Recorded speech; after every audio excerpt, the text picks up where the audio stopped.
Jésus avait dit de lui-même qu'il est le bon berger, qu'il donne sa vie pour les brebis. Il avait dit, je leur donne la vie éternelle, elles ne périront jamais.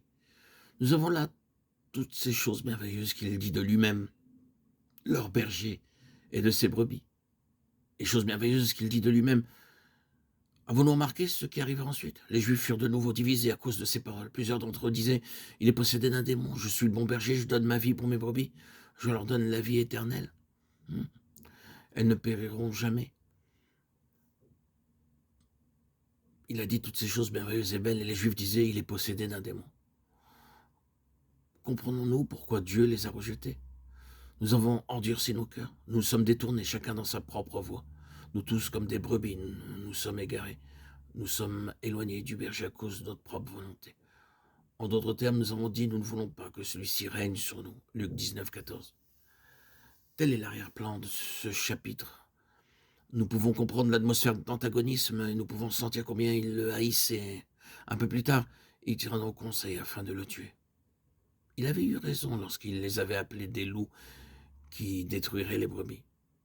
Jésus entra directement dans cette atmosphère et dit, je suis le bon berger et je conduirai mon troupeau de ce qui existe ici.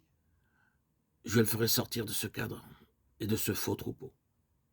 Et il conduit alors le noyau de son nouveau troupeau pour donner à ses brebis la vie éternelle. Il commence par un noyau tiré de l'ancien troupeau. Une œuvre de séparation se fait. Les Juifs furent de nouveau divisés. À cause de ces paroles, plusieurs d'entre eux disaient « Il est possédé d'un démon. Il est hors de sens. Pourquoi l'écoutez-vous » D'autres disaient « Ce ne sont pas les paroles d'un possédé. Un démon peut-il ouvrir les yeux des aveugles » Jean 10, 20, 21. Le Seigneur Jésus, évidemment, commence à trouver quelques autres brebis. Il y a dans le vieux troupeau celle qui se tourne vers lui. Elle représente le nouveau commencement, le nouvel Israël. Et il dit, je les conduirai dehors, hors de tout ce cadre. Et nous voyons alors ce noyau au jour de la Pentecôte. Il commence par 12, puis 120. Ensuite, plus de 500 frères en un jour. Puis 3000. Et ensuite 5000. C'est le nouveau troupeau. Oui, Jésus établit ici le principe de l'Ancien Testament. S'il ne peut pas avoir les brebis de l'Ancien Testament, il reprendra le principe du berger et des brebis.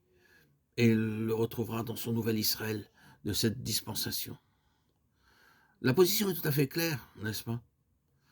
Nous la voyons tout à fait clairement. Un Israël est mis de côté et un autre Israël le remplace. Ce qui est terrestre disparaît, ce qui est céleste paraît pour le remplacer. Et cet Israël céleste devient le nouveau troupeau, sous la garde du berger. Il nous faut relever quelques-unes des marques de ces vraies brebis.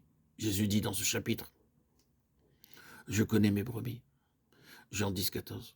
Et il y a certaines marques par lesquelles il connaît ses brebis. Si nous avons quelques doutes et ne sommes pas certains d'être une brebis du Seigneur, nous pouvons le prouver. Le Seigneur lui-même nous connaît par ces marques. La première est celle-ci. Mes brebis entendent ma voix.